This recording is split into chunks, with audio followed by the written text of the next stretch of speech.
El Mecanismo para la Verdad y el Esclarecimiento Histórico está conformado por un grupo de personas independientes, expertas y con trayectorias relacionadas con el esclarecimiento de la verdad, la memoria, la justicia y la defensa de los derechos humanos en nuestro país. Investigamos los hechos ocurridos en el periodo de violencia política de 1965 a Marisela Valderas Silva y Rafael Ortiz Martínez, integrantes del colectivo Reyes Crespo. Tienes el uso de la palabra, Marisela. Te voy a poner aquí para que leas más a gusto.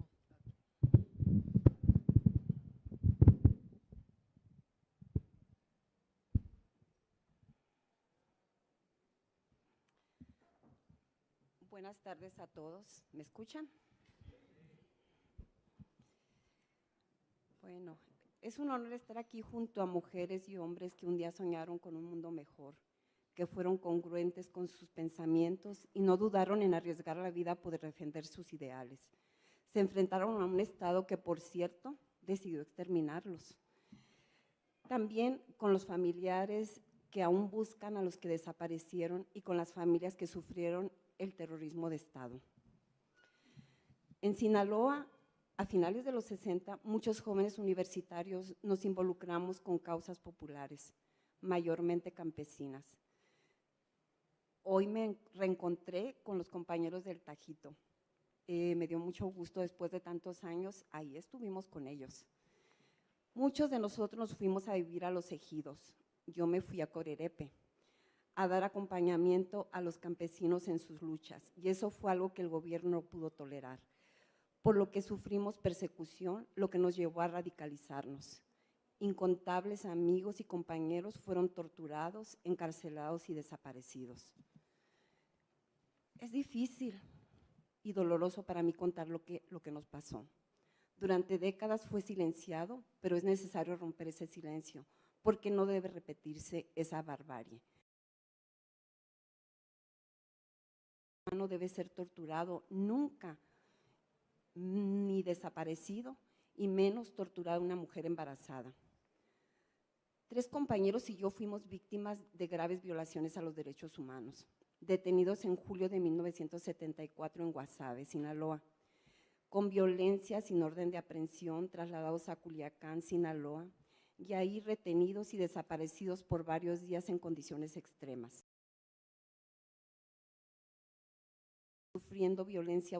Yo sufriendo violencia obstétrica, delito que no existía en aquel tiempo, a pesar del estado avanzado de mi embarazo de aproximadamente 6 meses de gestación. Y no se tocaron el corazón para llevarme a ver las torturas de mis compañeros. Y les puedo decir, es peor ver torturar a alguien a que lo torturen a uno. Es algo horrible. Aún recuerdo el último día que fui brutalmente torturada. Me quitaron la capucha y las esposas y me regresaron a la celda. Ahí me senté en el duro asiento de cemento. Me toqué la panza y estaba dura. Creí que mi bebé estaba muerto. Seguí tocándome la panza y de pronto sentí que se movía. Sentí movimiento y en medio de todo ese horror me invadió una gran felicidad, pues mi bebé vivía y estaba acomodándose en mi vientre, quizás por el estrés dejó de moverse. Me recosté de lado, abrazando mi panza, y así me quedé dormida, no sé por cuánto tiempo, cuando unos gritos me despertaron. Era el Ministerio Público de Guasave, que se enteró de nuestra detención y de inmediato se trasladó a Culiacán, preocupado porque supo que había 2 opciones para nosotros. Una era matarnos y otra era trasladarnos al campo militar número 1. Cuentan que cuando se enteró dijo, en mi ejercicio no van a matar ni a desaparecer a ningún plebe. Y se trasladó de Guasave a Culiacán y al llegar a la Procuraduría exigió nuestra presentación. Eso nos salvó la vida. En ese momento tuve nuevamente fe en la humanidad y luego pensé, eso solamente sucede en Guasave. Cuando estaban llenando la documentación, el Ministerio Público nos comentó: ay, muchachos, por poco y me mato en la carretera. Venía a toda velocidad porque mañana quién sabe si los encuentro. Luego nos trasladaron a Guasave, encapuchados y esposados. En el camino nos hablábamos, mis compañeros y yo, preguntándonos unos a otros cómo estábamos.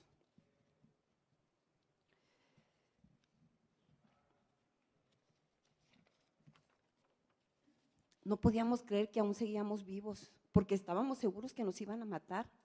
Fuimos encarcelados en Guasave, violando todas las leyes habidas y por haber, porque hoy hay delitos que en aquel tiempo no había. Veníamos amoratados y caminando con dificultad por las lesiones causadas por golpes y caídas.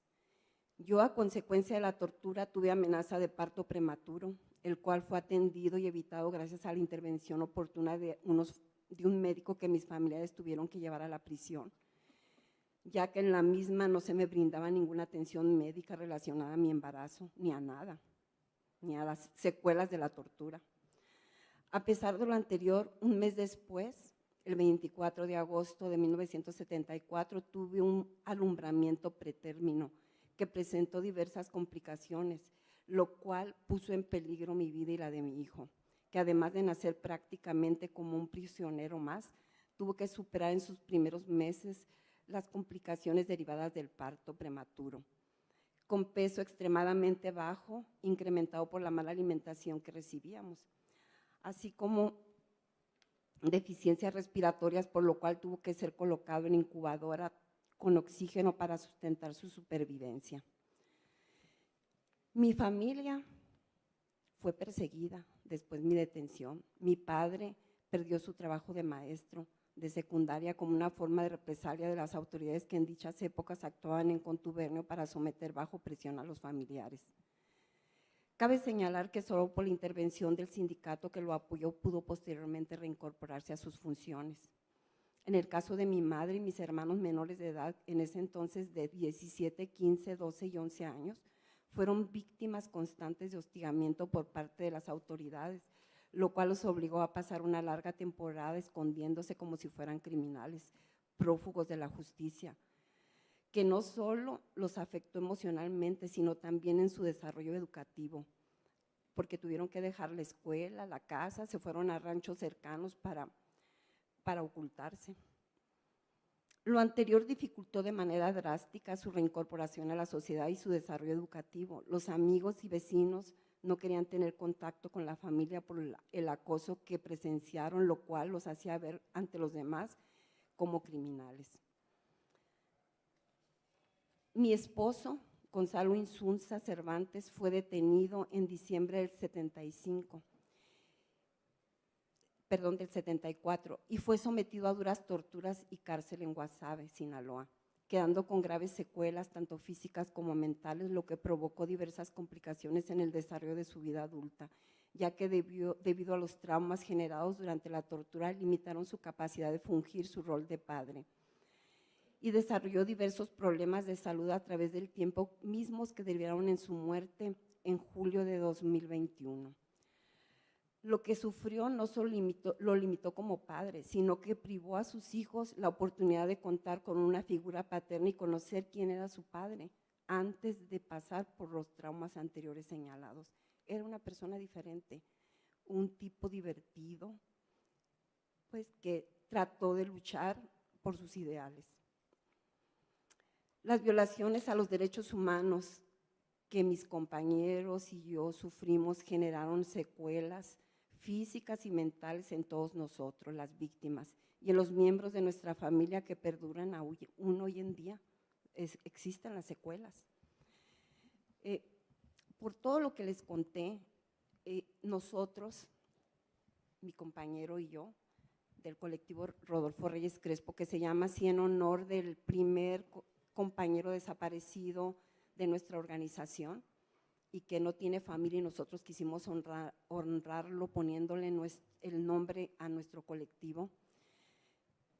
Ha trabajado durante más de 20 años por la recuperación de la memoria, y hoy proponemos que existan sitios que nos recuerden esos horrores para que no se vuelvan a repetir y que entre todos trabajemos para recuperar esas historias que aún muchos no han contado.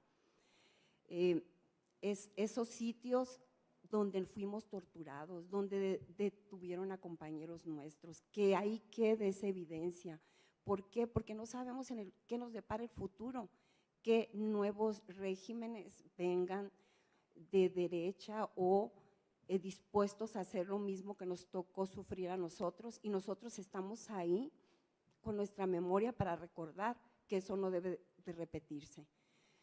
Y invito a todos a que contemos, los que no han contado, todos esos horrores y los hagamos visibles, porque es muy necesario.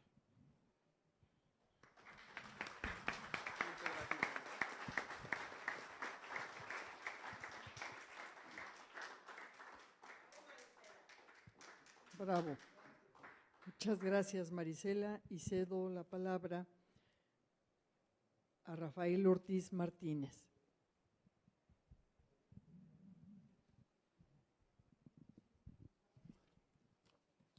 Mi nombre es, disculpen, compañeras y compañeros víctimas de la Guerra Sucia, integrantes de la Comisión de la Verdad, público en general que nos acompaña. Es una responsabilidad y un honor estar con todos ustedes. Gracias por su amable atención. Soy Rafael Ortiz Martínez, exmilitante del Frente Estudiantil Revolucionario como grupo armado, integrante del Movimiento Armado Socialista, preso político en el penal de Oblatos de Guadalajara, Jalisco, durante 7 años, de 1972 a 1979. Sin lugar a dudas, estamos ante un acontecimiento trascendental en el que venimos a compartir desgarradoras historias colmadas de sufrimiento, incertidumbre, dolor, angustia, desesperación, terror y horror, que se entrelazan entre sí, al igual que ejemplares historias de valentía y heroísmo manifestadas e inspiradas por amor a nuestro pueblo, quien fue parte y motivo principal de estos hechos que estamos conociendo y que falta mucho por conocer, esclarecer en aras de la verdad y la justicia. En cuanto a mi persona, quiero manifestar que en septiembre de 1972 fui secuestrado durante 15 días. Fui detenido arbitrariamente sin una orden judicial, práctica habitual en esos tiempos adversos. La nefasta y sanguinaria Policía Judicial Federal fue la encargada de detenerme junto con 3 compañeros cerca de Ciudad Guzmán, Jalisco. Después de torturarnos durante 2 días en dicha población, fuimos trasladados a la Ciudad de México, en donde se metió a torturas a tal grado que pedí en varias ocasiones que ya me mataran. Te vamos a matar, pero no como tú quieras, sino poco a poco, porque tienes que decirnos toda la verdad. Fatal y terrible respuesta para quien nada ni nadie puede salvarlo de esa ineludible y angustiosa situación. Práctica de desquiciados mentales llena de insultantes expresiones cargadas de maldad y humillación. Me causaron heridas en la frente y en la cabeza al estrellarme contra la pared. Un dolor profundo, insoportable y permanente sentía que mi cabeza me estallaría. Me fracturaron el tabique nasal, al igual que la clavícula del hombro izquierdo. Me fracturaron el dedo índice de mi mano derecha. Me dieron toques eléctricos en el pene y en los testículos. Me golpeaban en el estómago a la orilla de lo que era una pila llena de agua, vendado de los ojos y amarrado de los pies y de las manos hacia atrás.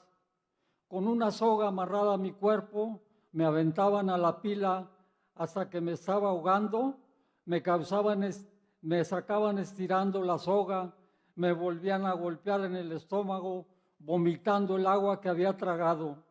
Esto me lo hicieron en varias ocasiones. Nunca les vi la cara a quienes me torturaban, porque siempre estuve vendado de los ojos. Quienes supuestamente me custodiaban solo me quitaban la venda en algunas ocasiones que pedía ir al baño, porque en otras se negaban y tenía que hacerme con todo y ropa. En otra ocasión me trasladaron por un supuesto túnel en donde después de quitarme la venda de los ojos, me pusieron frente a un nuevo torturador que con el tiempo identifiqué como Nazararo. Déspota, cruel y terminante, fue quien me dio electrochoques con una chicharra eléctrica en el miembro y los testículos. Estaba acompañado de 6 a 8 personas a sus costados, algunos de ellos vestidos de traje, otros vestidos de civil, corte de pelo tipo militar. Todos me observaban y escuchaban muy atentos a lo que me contestaba a las preguntas que me hacía el perverso elemento policiaco. Recuerdo que 2 de sus acompañantes tenían características físicas tipo gringo. No sé si serían de la CIA. Inventar con firmeza es una poderosa coartada en esos momentos críticos en el que estaba de por medio mi integridad física y la detención y aún la vida de los compañeros que conocía dentro de la organización. Tenía que inventar con claridad y credibilidad el origen de las armas para no involucrar a nadie. En el tianguis de los domingos en Guadalajara, llamado El Baratillo, se vende de todo. Así es como resultó creíble mi versión. El Che Guevara afirmó que el deber de todo revolucionario es hacer la revolución. Y yo agregaría que el deber de todo auténtico revolucionario es ser consecuente con sus principios en todos los aspectos de la vida y en los casos de detención, no delatar a los compañeros. Bajo esas circunstancias, puedo afirmar categóricamente que no delaté a nadie de mis compañeros que conocía, así como a otros simpatizantes y colaboradores, entre los que se encontraban miembros de mi familia. A nadie detuvieron por mi culpa. Esa es mi valiosa fortaleza moral y lo que le da absoluta tranquilidad a mi conciencia. Vivir con la frente en alto, con la seguridad de que absolutamente nadie puede señalarme como un cobarde o delator, ese es mi gran escudo protector. El entrenamiento para fortalecer mi constitución física, aunado a mi juventud y a la firme convicción de mis ideales revolucionarios, es lo que me dio valor para preferir morir antes que informar de mis contactos, proyectos organizativos en común, enlaces, apoyos, trabajo político que se estaba realizando en diferentes lugares, objetivos de expropiaciones y otros de mayor riesgo y trascendencia. Lo que les acabo de compartir es algo que le ha dado sentido a mi vida. Es por eso que me siento feliz de estar aquí con todos ustedes. Burlar a las élites represivas me hace sentir un triunfador. Esto es parte de mi testimonio fiel. Para terminar, no puedo dejar de expresar que es una terrible realidad el seguir siendo testigos de una continuación de la nefasta guerra sucia en no pocos lugares del país. Los hechos así lo demuestran debido a que las amenazas, los levantones, las torturas, los asesinatos y las desapariciones sin una orden judicial para quienes exigen que se respeten sus derechos humanos, para quienes hacen su labor informativa con veracidad y valentía, así como quienes se dedican a buscar a sus seres queridos. Gracias por escucharme.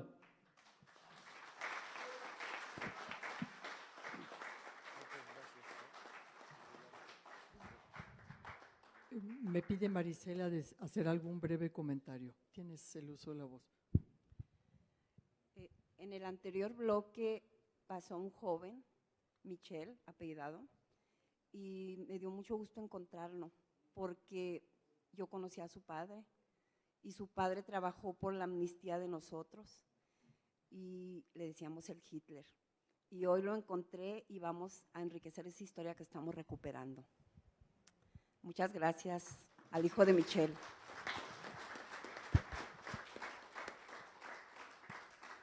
Bueno, me ha impresionado esta mesa donde una mujer vestida de hermosos colores nos recuerda en las condiciones difíciles en que dio a luz, privada de la libertad, y también escuchar la voz de una persona que para mí proyecta como mucha juventud, Rafael Ortiz Martínez, por la fuerza de su voz, una voz que tiene la juventud de la honestidad, una voz que no debemos dejar apagar en todas nuestras generaciones de jóvenes, porque hablas de dignidad, de valentía, de congruencia, de lealtad a tu movimiento, y eso significa también esa aurora de la que hablaba Abel Barrera, la aurora de la esperanza. Pues vamos muy en tiempo de ir a la foto y luego creo que bajamos a la comida o subimos. Es bajar, ¿verdad? Muy bien. Vamos a las escaleras. Muchas gracias por su escucha atenta. Nos vemos en un ratito. A las 3.